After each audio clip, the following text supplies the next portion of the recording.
avokatët nuk janë mësuar me po audiencë prej Kosovës në sallën për publik në gjykatën speciale, duke se kemi dështu si shoqëri dhe si institucione me kuptu rëndësinë e këtij procesi edhe në momentin kur ato perdet hapen ka një parashikime tepër le të themi të çuditshëm prej krejtëtarëve në këtë proces. Domethënë po një raportim komplet ndryshe me çujt për asaj që e bëjmë çdo ditë të prej linku të transmetimit që na ofron gjykata speciale. E çfarë vazhdon kështu tutje me Hagën, cilat janë proceset që na presin apo tash me këto përgjime të reja?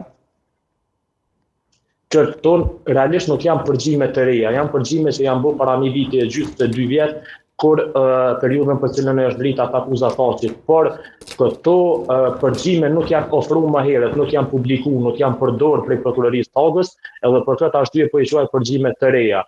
Me këto përgjime prokuroria po synon me bin trupin gjykues se këta 4 të akuzuara janë hala të rrezikshëm. Domethënë, kanë mbetë 5 vjet në paraburgim, nuk kanë pas mundësi asnjëherë me u liru në arrest shtëpi apo se ndonjë mas tjetër, nuk kanë pas mundësi me qenë as në raste humanitare si varrime apo raste të ndryshme pranë familjeve, por prokuroria po vazhdon me synu me i bin gjyqtar që rreziku vazhdon me qenë potencial. Po e përsëris, në shumë raste që kam lexuar edhe në tribunalin e Hagës, edhe në gjykatën Kosovë, edhe në gjykatat e tjera ndërkombëtare, kanë qenë raste tepër në gisha me numru kur të akuzuar dhe jo vazhdojnë paraburgimi, sidomos pasi që rasti i prokurorisë përfundon. Nuk ka më dëshmitar, nuk ka më prova dhe kjo duhet me qenë si shkak i mjaftueshëm që të paktën me pas një mas më të butë. Hajde jo komplet lirimin prej çdo mase të mundshme, por të paktën një arrest shtëpiak ose një mas tjetër më të butë.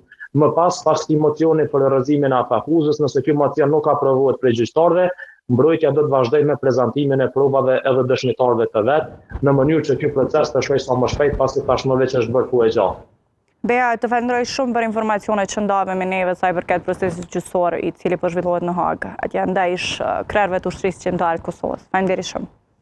Faleminderit. E të nderuar shikues, para se të shkojmë me një pjesë tjetër të gazetës, shkojmë edhe me një lajm tjetër. Presidenti i Kosovës, Vjosa Osmani, ka bërë homazhe në kompleksin e varrezave të dëshmorëve në Velani,